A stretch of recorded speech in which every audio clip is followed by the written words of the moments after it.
ڕاپەڕینی ڕۆشنبیری کوردی لە کوردستانی باشوور دوای تەواوبوونی شەڕی یەکەمی دنیا لە ساڵی 1970 دەستی پێکرد.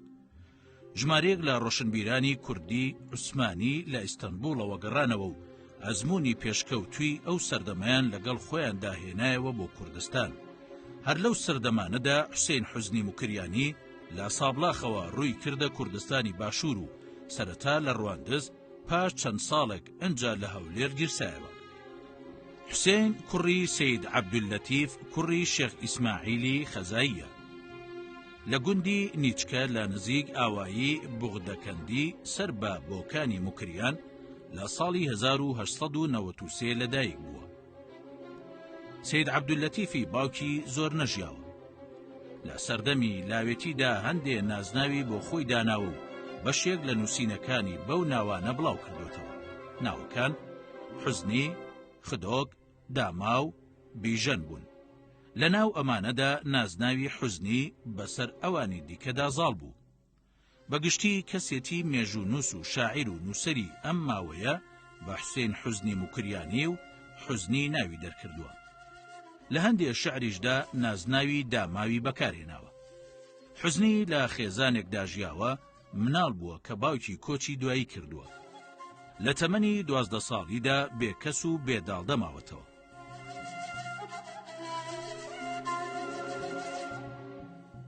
حوسێن حوزنی موکریانی مامم لە مەهاباد هاتۆتە دنیا.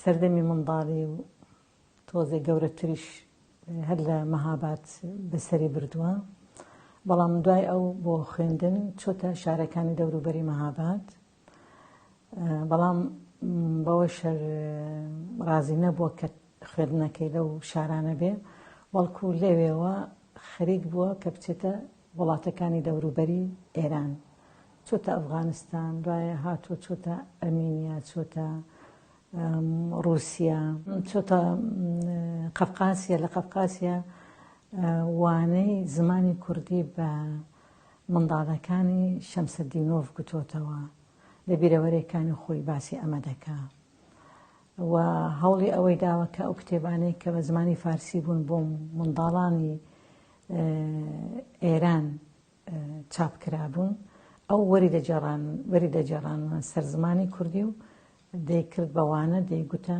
ئەو منداڵانەی شەمسەدینۆڤ.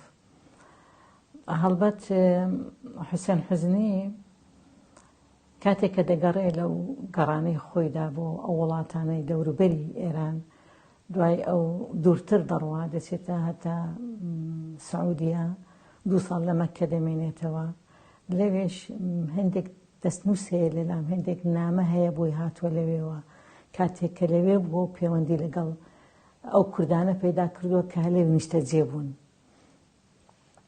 دوای ئەو گەڕاوەتەوە دەوروبەری ئێرانەنی هەر نەچۆتەوە با بڵێن ڕۆژهەڵاتی کوردستان، لە دەوروبەری ئێران هاتووەتە ئەستەمبوڵ، لەوێش خوێندوویەتی. لەو هەموو گەڕانانەی هەوڵی داوە دەست نووس کۆکاتەوە و بیان خوێنێ و تێیان بکە و لە ڕەچەڵەکی کورد دەگەڕا، زانێ ڕەچەڵەکیان لەکوێ چۆنە، چۆن پەیدا بوون. زۆر ئارەزوی ئەمەی کردووە، بۆی دەبینین زۆربەی دەستنووسەکانی ئەوەی پەیدای کردووە و ئەو بەرهەمە چاپکراوانە کە پەیدای کردووە زۆربەیان دەربارەی مێژوونە. ئیتر هەر بەمە ناوەستێ بیر لەوە دەکاتەوە کە نیشتەجێ بێ لە شوێنێک، دێ لە سووریا، لە ڕۆژئاوای کوردستان، لە حەڵەب نیشتەجێ دەبێ. بین قسە لەسەر کەسایەتەکانی ناو مێژووی خۆمان بکەین، بە تایبەتی مێژووی هاوچەرخ لەوانە حوسێن حوزنی موکریانی. پێویستمان بە گەڕانەوەیەکەیە بۆ بارەی کۆمەڵایەتی و سیاسی و ئابووری ئەو کاتی پێش دەرکەوتنی ئەو کەسایەتیانە و لە شوێنێک ژیاون لە شوێوە هاتوون و لەگەڵ ئەوەشدا بارودۆخی سەردەمی خۆیان چکەمە گرینگە، چۆمە وەکۆ بارودۆخە گشتێک کە تێدا باسمان کرد باسیەکەین کاریگەری یان ڕنگدانەوەی بێ بەسەر ئەو کەسایەتیە و بەسەر ئەو ڕووداوانی کە دواتر خۆی دەستیە بێ لە نەخشاندنی لە بوارە هەمە جۆرەکان کە لە بواری مێژوو نووسین بووە، لە بواری ڕۆژنامەگەری بووە، لە بواری چاپخانە بووە، لە بواری نووسینەکانی تروەکە لە گۆڤارەکان بە تایبەتی زاری کرمانجی و بەرەو ڕووناچی و هەروەها گێتی تا لە دەنجی گێتی و ئەمانەوە زایدەن ڕۆژنامەکانی تر کە هاوسەردەمی خۆی بووینە. دەوڵەتی ئەو کاتەی دەوڵەتی عوسمانی دەوڵەتێک بووە کە نزیکەی 400 ساڵ حکمی ئەو ناوچەی باشووری کوردستانی کردووە و باکوور و خۆرئاوای کوردستانەوە پێشتریش لە سەدەی 16هەمدا بەشێکی کوردستانی ئەردەڵان و موکوریان و ئەو ناوچەیە لە ژێردەستی عوسمانیەکاندا بووە. کەواتە بە جۆرێک لە جۆرەکان پەیوەندیەکی کۆمەڵایەتی سیاسی مێژووی لە سەردەمی نوێدا لەو کاتەدا هەبووە لە نێوان کۆمەڵە جیاکانی ناو دەوڵەتی عوسمانی دواترش کە دەوڵەت سەفەوی دروست بوو دواتر ئەو دەوڵەتانی کە لە ئێران دروست بوون ئەفشاری بێ و قاجاری زەندی بێ و قاجاری بێ و تاوەکو ساڵ 1923 لە دەوڵەتی عوسمانی دامە کە ئێرە و شوێنە وەربگرین کە حوسێن حوزنی موکوریانی لێ گیرسایەوە کە چاپخانی لێ دامەزران کە خەڵکی فێرە خوێندەواری کرد کە گۆڤار و ڕۆژنامەی تێدا بڵاو کردەوە بارودۆخێکی دواکەوتوی هەبوو لە ڕووی کۆمەڵایەتیەوە. خاڵی حوسێن حوزنی موکوریانی سەڵڕۆ عولەمایان پێدەگوت برای دایکی ئەم زۆر زانایەکی بەناوبانگ بوو و کتێبخانەیەکی دەوڵەمەندی هەبوو و ئەو حوسێن حوزنی لەوێ لەو ماڵەدا چاوی هەڵێناوە. ئیتر هەر لەوێەوە دۆستایەتی پەیدا کردووە لەگەڵ کتێبدا. هەتا لە باوکم لە نووسینەوەی بەسەرهاتی ئەودا دەڵێ کاتێ منداڵ بوو زۆر حەزی لەوە دەکرد کە چیرۆکی بۆ بخوێندنەوە. کە چیرۆکیان بۆ دەخوێندەوە چیرۆکەکە بە زمانی فارسی بوو ئەوەی نووسرا بوو. دەیپرسی باشە بۆ بە زمانی من نییە بۆ بە فارسیە ئێوە بە فارسی دەیخوێندنەوە بەڵام بۆ منی دەکەن بە کوردی. یعنی ئەو لە منداڵێەوە ئارەزوی ئەوەی کردووە کەوە بە کوردی بێ و دوایە خاوەنی شوێنێک بکە کتێب تێدا چاپ کرێ. ئەو لە حوسێن حوزنی لە ژمارەی یەکەمی زاری کرمانجیدا دەڵێ بۆ پێشکەوتنی هەر میلەتێک دووشت پێویستە. یەکەمیان قوتابخانە، دووەمیان چاپخانە. قوتابخانە ناتوانێت کاری خۆی بکە ئەگەر بێت و کتێب نەبێ، کتێبیش نابێ ئەگە چاپخانە نەبێ.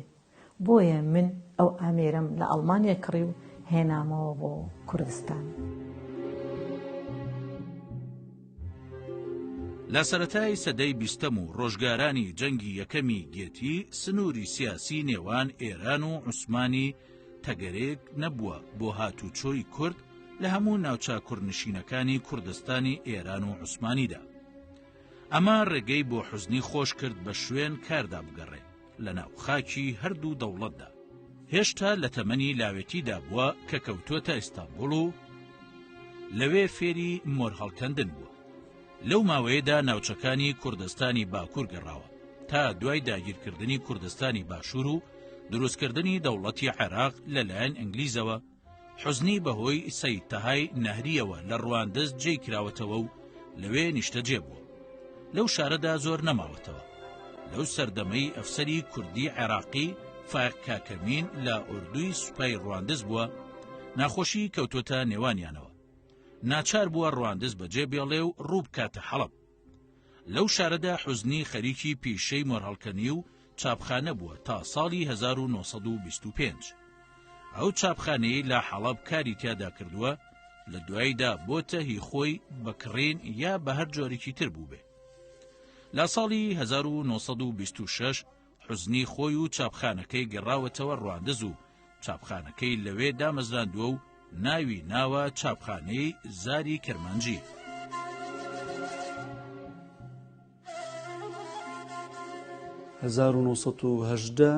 تاوەکو 1920 ئەو سەرژمێریانەی هەمووی کە کراون دەوڵەتی عوسمانی کەم ناوچەی ئێرەی بەجێهێش بەگشتی ڕێژەی خوێندەواری سەتادوو بوو. یعنی حوسێن حوزنی موکوریانی کە هاتە ئەو ناوچەیە باشووری کوردستان زۆرینەی خەڵک خوێندەواری نەبوو. بەڵام ئەوە گرینگە کە ئاماژەی پێ بکەین کە حوسێن حوزنی موکوریانی چاپخانەیەک لە ئەڵمانیاەوە بێنە حەلەب لە حەلەب بێنەوە کوردستان لێشەوە بێنەوە بۆ ڕەواندز.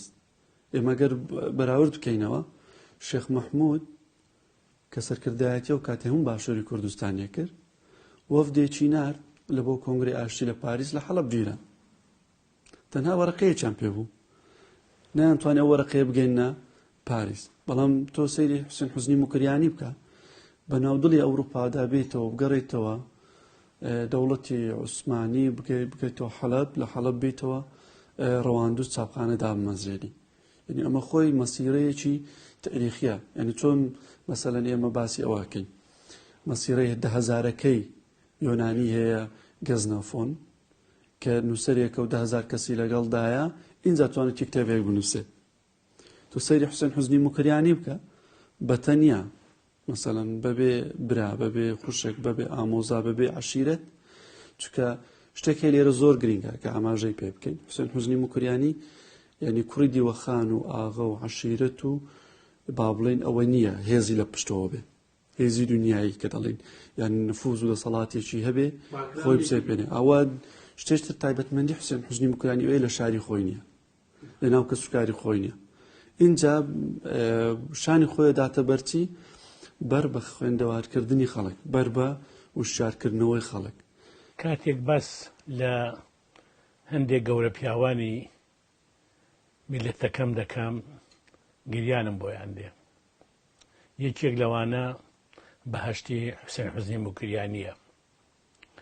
لە ڕاستیدا ئەو پیاوە دەتوانم بڵێم وێنەی نەبووە.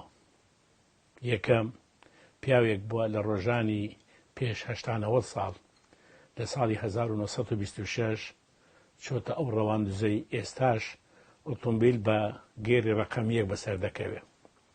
توانیوێتی چاپخانە لە ئەڵمانیاوە بکرێ و بەکرێکاری پارە پەیداکە و بێتە حەلەب و کار بکە و ئەنجا بێتە ڕەواندز کە بێتە ڕەواندزی ئەوسا کە 6 مانگ وەتە سەوەر دەکەم بە فروبارانی دێباریوە ڕێگای ئۆتۆمبیل نەبووە وەرە بە وڵاق تۆ مەتبەعەبینی و بیخەیە سەری بخۆی بۆ ڕەواندز گۆڤاری لێ دەکەی باشە نە نووسەری لێبووە و نە شاعیری لێبووە و نە چاپخانەی لێبووە ئەو چاپخانەی بردوێتەوە ئەو گۆڤاری دەرکردووە لەو ماوەدا 24 ژمارەی لێ دەرکردووە لە نێوانی ساڵی 1926 تاکو 1932. گەورەی ئەو پیاوە لە چدایە ئەوە لەم پەنای بۆ هیچ کەسێک نەبردووە کە یارمەتی بدە تەنها کە ئەوەی یارمەتیدایە سەید تاهای نەهری بووە کە پیاوێکی خوێرخواز و سەرکردەیەکی ئەو سای ئەو وڵاتە بوو لە ڕەواندز ژیاوە. بەڵام خۆی چاپکەر بووە خۆی نووسەر بووە خۆی شاعیر بووە خۆی کارەکانی چاپخانەی بەڕێوە بردووە و ڕۆژنامەکەی گۆڤارەکەی دەرکردووە. گۆڤارێک لە ساڵی 1926 لە ڕەواندز دوور لە هەموو پێویستیاکی شارستانی بتوانین دەرکەی بەڕێ من ئەمە کارێکە دەتوانم بڵێم شاکارێکە کە وێنەی زۆر کەمە. ئەو هونەرانەی کە فێری بووە هەمویان ئەمانە بەکاردێنێ دەبێ بۆ وێنە ئەم مۆر هەڵکەندنی دەزانی لەسەر ئاسن لەسەر بەرد لەسەر زێر لەسەر مس لەسەر هەموو کەرستەیەک بەڵێ دوایە خۆی فێری شتی تر کرد. کاتێک کە فێری ئەم شتانە بوو و مۆری هەڵدەکەند و ئەم کارانەی دەکرد زۆر دەوڵەمەند بوو لە کەسایەتە دەوڵەمەندەکانی شاری حەلەب بوو. بیری کردەوە کە ڕوو بکاتە نووسین بەڵام گوتی کە دەنووسم دەبێت چاپی کەم کاتێک کە چاپیشی دەکەم دەبێ من ئەو وێنانە کە دەیبین من ئەم کتێبەکان دەبێ من بتوانم ئەم وێنانەش بخەونێ و کتێبەکانی خۆم. خۆی فێرە زەنگۆگراف دەکا هەر خۆی بەخۆی داوای چەند کتێبێک دەکە ئەوانە کە لەسەر زەنگۆگراف نووسراون بەو زمانانەی کە دەیزانی داوا دەکا و بۆی دێ یا خۆی دەستی دەخا بە هەرچی ڕێگەیەک بێ بۆ ئەوی خۆی فێرکە بەمە فێری زەنگۆگرافیش دەبێ. بۆی دەبینین لەسەر بەردی کەوێت ببورن لەسەر داری کەوێت زۆر بەدەستی خۆی وێنەی هەڵکەندووە وە کتێبێکیشی دەربارەی ئەمە داناوە هونەری کۆڵین کتێبێکی هەیە دەربارەی ئەمە و لەوێ ئەو وێنانەی کە بەدەست خەتی خۆی کردوێتی ئەم وێنانەی لەوێ داناوە بەڕێگەی ئەو زانستەی زەنگۆگرافکە فێری بووە کەواتە حوسێن حوزنی موکریانی تەنیا مێژوو نووس نەبووە یا ڕۆژنامە نووس بەڵکو بەهرەیەکی باشی هەبووە و توانای هەبووە لە زەنگۆگراف مۆر هەڵکەندن و لە بواری نووسیندا شاعر بووە کۆمەڵێک شعری هەیە هۆراوەیە هۆنیوێتەوە و چیرۆگنووس بووە وەرجێڕ بووە ڕۆژنامە نووس بووە مێژوو نووس بووە وتارنووسێکی زۆر بەتوانا بووە لە هەمان کاتدا زمان ناز بووە لەبەر ئەوەی دەبینین زۆر وشە هەیە خۆی داڕشتووە لە زمانی کوردیدا چکە کاتێک کە دەبی بە ڕۆژنامە نووس تۆ تەنیا ناتوانێت پشت بە شعر ببەستی کاتێک کە ئەو ڕۆژنامەی دەردەهێنا زیاتر خەڵکی کورد ئەوانەی کە نووسەر بوون با بڵێن شاعر بوون نەک نووسەر بن ئەو پێویستی بە وتار بوو وتاریش پێویستی بە وشەی نوێیە دەبینی لە ڕووناچیدا بابەتێکی هەیە لەسەر فڕۆکە بەس ئەو نووسیتی فڕۆک بەڵام دوایە بۆ بە فڕۆکە جا بە سەدان وشەی وای داڕشتووە بۆ زمانی کوردی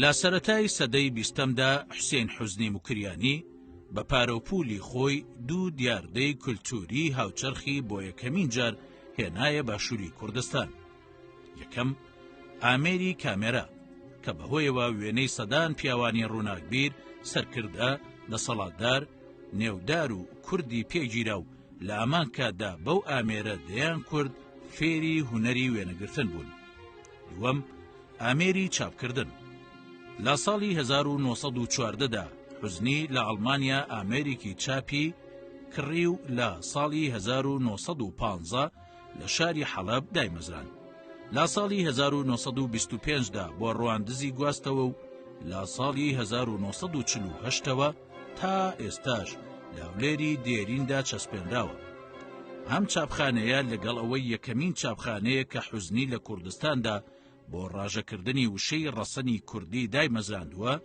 بە بەتەمەنترین چاپخانەی کوردیش ئەژمێردرێت.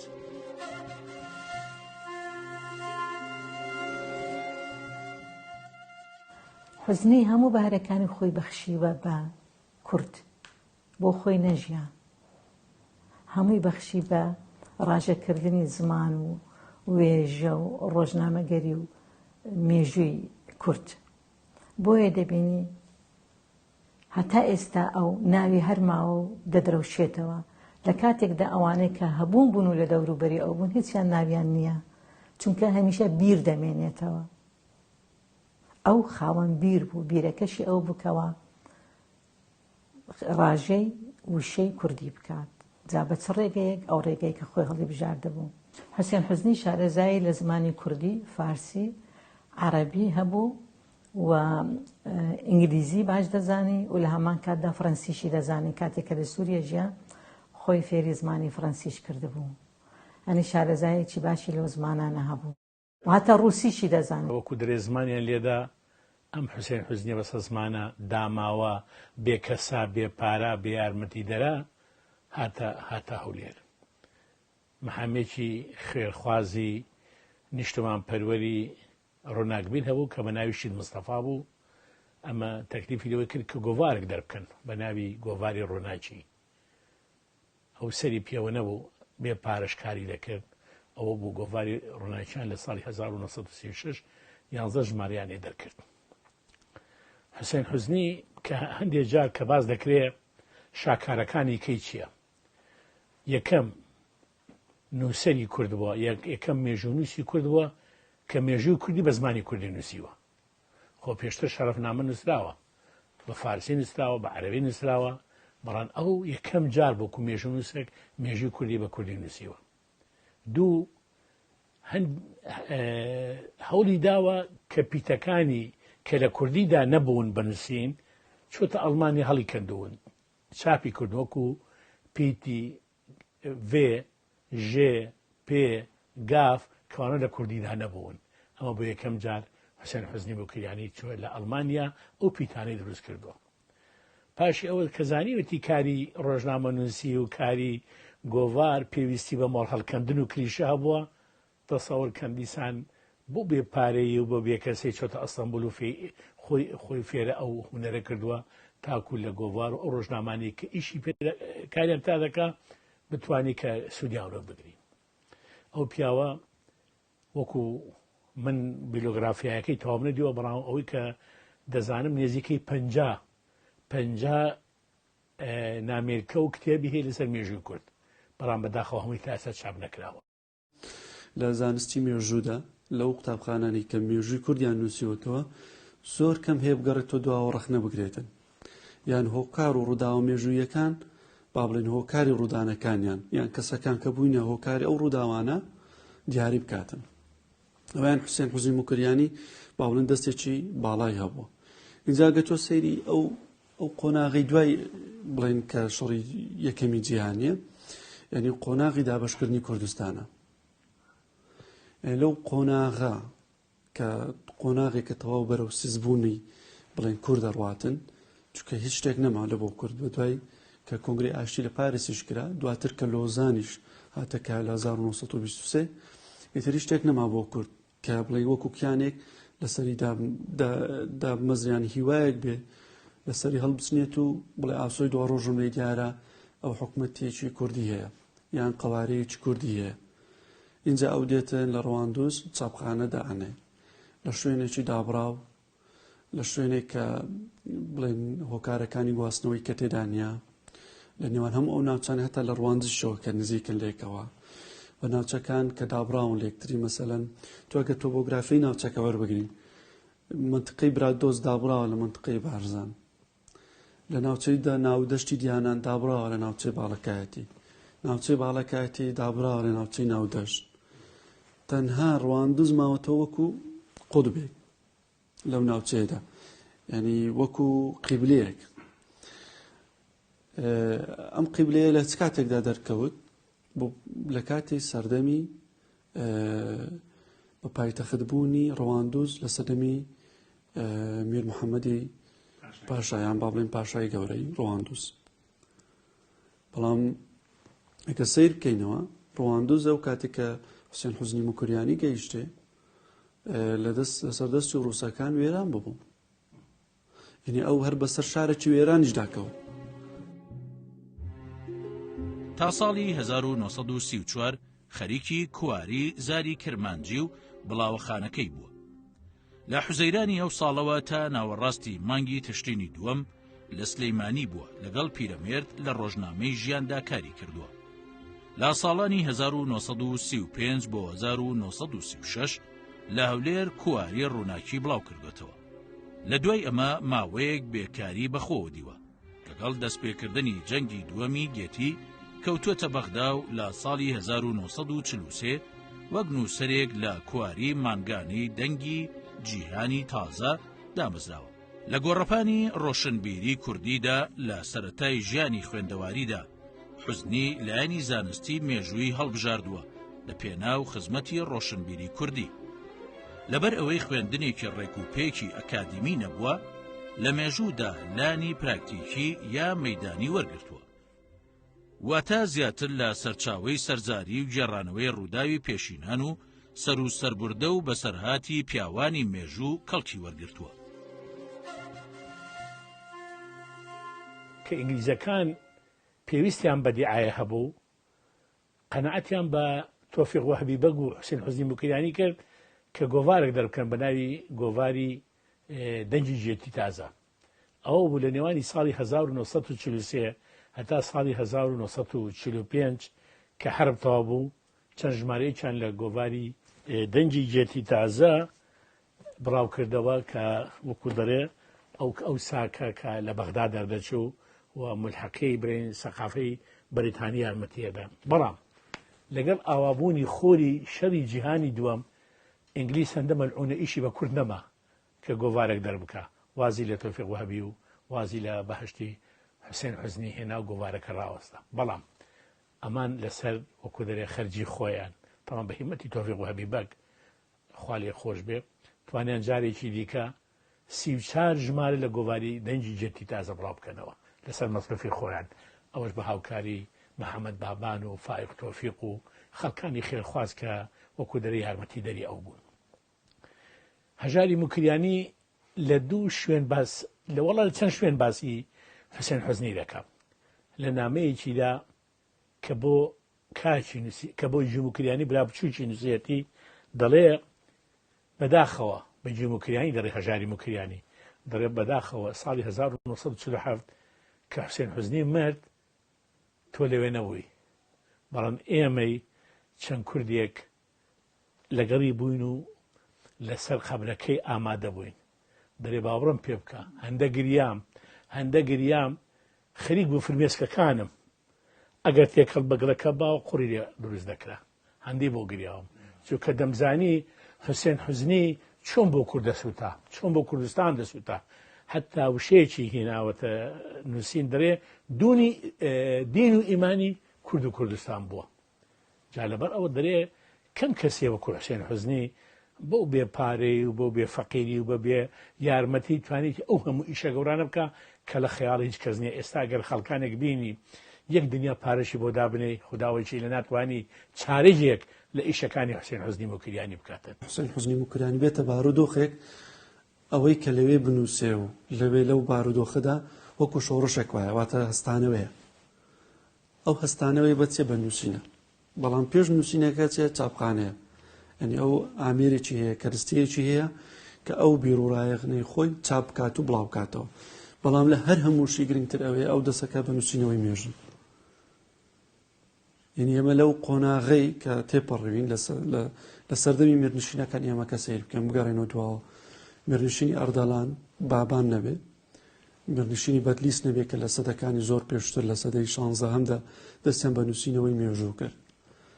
بەڵام هیچ کامیان وەکو حوسێن حوزنی موکریان نەبوون، لەبەرچی و بەتەنیا بوون بە کوردیش با بڵێین و زایدەن لەوەشیان گەڕین کە تا ئێستا ئێمە میرنشینەکان هیچ قانون و دەستوورێکیان نییە. بە سەرێکە میرنشینەکانی بەڵقام بکەینەوە لە سەردەمی دەوڵەت عوسمانی یان پێشتریش با بڵێن لە ئیمپراتۆرەتە کۆنەکان هەموو یاسا و ڕێسای خۆیانێک کە نووسویانەتەوە جا لەسەر بەرد بێ لەسەر نەخش بڵێن تا قوربێ پێز بێتن ئێسک بێتن هەر شتێک بێتن لەو کەرستانی کە بۆ مانەوە شیاوە لەسەریان نووسیوە بۆ زمانی خۆیان ماوەتەوە. بەڵام هەتاوەستی ئەو هەموو میرنشینانی کە ئێمە هەبووە 15-16 میرنشینی زۆر گەورە هەبووە لە کوردستانی عوسمانیدا کە ڕووبەرەکەی 300,000 کیلۆمەتری چوارگۆشە بووە 168 خاچی کوردستانی گەورەوە. ئێمە کەرستەیەکمانی هی میرنشینەکان بێ، بەڵکو حوسێن حوزنی موکریانی هی ئاوەز و بیرکردنەوەی خۆی بە تواگەڕانی بووە ئەو کەرستانی کە کۆ کردێتەوە. جا ئەمە نەکەرەوەش کەراوەتەوە مێژووی کۆن و مێژووی سەدەکانی ناوەڕاستشی نووسیوە کە ئێستا لە زانکۆکانی کوردستان کەمترین ڕەغبەت هەیە لەسەر لێکۆڵینەوەکردن لەسەر مێژووی کۆن و مێژووی سەدەکانی ناوەڕاست.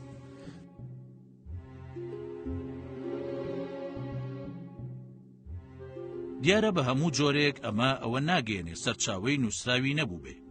گومان لەوەدا نییە ئەمەی بووە چونکە بێجگە لە زمانی کوردی و فارسی و تورکی و عەرەبی فەڕەنسی و ئینگلیزیشی زانیوە.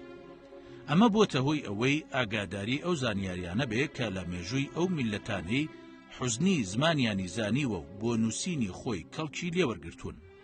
لە ئەنجامدا حوزنی بە زمانی کوردی کۆمەڵێک کتێبی مێژووی نووسیوەتەوە. حوزنی هەندێ باس و وتاری مێژووی لە ڕۆژنامە و کوارە کوردیەکاندا بڵاو کردوێتەوە. لە ژیانی خوێندەواریدا حوزنی پەیوەندی نامەنووسینی لەگەڵ هەندێک کوردناسی ڕۆژهەڵاتناسی ئەوروپا هەبووە، لەوانە ئەدمۆنسی ئینگلیزی و مینۆرسکی ڕووس و نیکیتینی پۆڵۆنی یا ڕووس و کارل هەدەنی ئەڵمان.